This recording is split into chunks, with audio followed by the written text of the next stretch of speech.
Il y a Ouais. une tannée dans cette émission. Je suis désolé. Il faut passer par un certain Guillaume Meurice qui Pardon. pratique ce qu'on appelle le comique d'investigation. Et oui, oui, oui. Ça n'est pas d'oxymore, vous pouvez y aller. Guillaume Meurice. Mais moi, je vais vous parler de Serge Dassault aujourd'hui. Ah. Voilà, l'homme de confiance de Corbeil-Essonnes. Enfin, plus exactement, l'homme de couche confiance. Puisqu'il a quand même 91 ans, Serge. Mais il a toujours la forme, puisqu'il cumule plusieurs postes à responsabilité. Sénateur, capitaine d'industrie, patron de presse et ouvrier spécialisé dans une usine de sucrage de fraises. Alors, pourquoi je vous parle de lui aujourd'hui? Eh bien, parce que justement, à Corbeil-Essonnes, donc dans son fief, le conseil municipal a décidé de débaptiser le boulevard Jean Jaurès pour le rebaptiser avenue Serge Dassault. Oh, la bonne idée, qui se classe directement dans le top 3 des bonnes idées, juste après faire un Scrabble avec Bernard Pivot et une soirée cul sec avec Juliette Arnaud. Alors, je suis allé ce matin à Corbeil-Essonnes pour en parler avec les habitants. Des habitants qui, il faut le reconnaître, adorent leur maire. Par exemple, ce monsieur. Ouais, il fait du bon boulot à Corbeil, alors on peut. Hein. Qu'est-ce qu'il fait concrètement? Ben, il nous dépanne bien, quoi. Les écoles, tout ça, c'est incroyable. C'est lui qui paye tout? Oui, oui, oui. Et avec votre argent quand même. Oui, oui. Ah bah oui, oui, oui. Oui, c'est vrai que Serge, il est hyper généreux avec l'argent des autres. Ça, c'est une qualité qu'il faut lui reconnaître aussi. Les juges, d'ailleurs, lui rendent hommage régulièrement. C'est son côté François Fillon, on peut le dire. Alors évidemment, les gens l'aiment, mais il y a toujours des bémols. Cette dame, elle voudrait quoi? Qui nous enlève un peu de kebab, qui nous enlève un peu... Moi ça, pourtant c'est important pour moi, mais après s'il a une rue à son nom, ça m'est égal. Ce qui est important pour vous, c'est qu'il enlève des kebabs? Oui, des kebabs et toutes ces boutiques là que... Mais pourquoi vous aimez pas le kebab? Pas vraiment, non. Pourquoi? Moi j'aime bien le cassoulet, la choucroute de chez nous. Voilà, la guerre des civilisations version Top Chef. Ça, c'est intéressant. Alors, on connaît Serge Dassault, le roi des avions de chasse. On connaît moins Serge Dassault, l'empereur du kebab. Comme on vient désormais de l'appeler, le petit prince du salade tomate oignon. Alors, Sauce samouraï. Sauce samouraï, je vois un connaisseur, un arménien.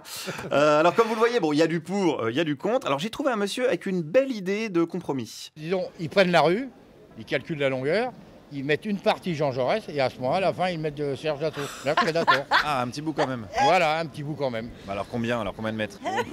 Ce qu'ils veulent, m'en fous moi. On part quoi, sur 20 mètres? 20-30 mètres? Non, disons 1 kilomètre. 1 kilomètre quand même? Ah ouais, faut pas mettre tout petit. Hein. Ah 1 kilomètre, disons que c'est quand même pas mal, sachant que le boulevard Jean Jaurès, pour l'instant, il fait 200 mètres. Donc, il va falloir raser quand même quelques maisons. Bon, ça, c'est pas un souci, puisque Serge, il vend du matériel de destruction. Et ça, d'ailleurs, ça m'a un petit peu interpellé. Mais alors, ça veut dire qu'il y aura un bout de rue, ça serait le nom d'un pacifiste, et un autre, le nom d'un vendeur d'armes. Non, ils vendent pas des armes, ils vendent des avions, lui. Ah, pardon. Ouais, Serge Dassault. C'est pas des armes qu'il y a sur les avions? Ah non, des armes, c'est autre chose. Ils vendent pas des Rafales? Si, mais c'est des avions, ils vendent pas les armes. C'est des avions de guerre, non, quand même, peut-être? Ah oui, c'est des avions de guerre. Ah, voilà. C'est ce qui ravitaille les porte-avions. Au final, c'est quand même pour lancer des bombes. Voilà. Voilà, ouais, c'est ce qui me semblait quand même. C'est comme une Kalachnikov.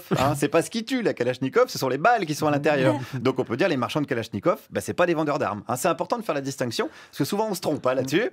Alors quoi qu'il vende, il gagne bien sa vie, Serge, ça on le sait. Et ce monsieur en était bien conscient. Ce qui gagne sur un Rafale ou un Mirage, moi j'en ai assez pour vivre 500 ans. Hein.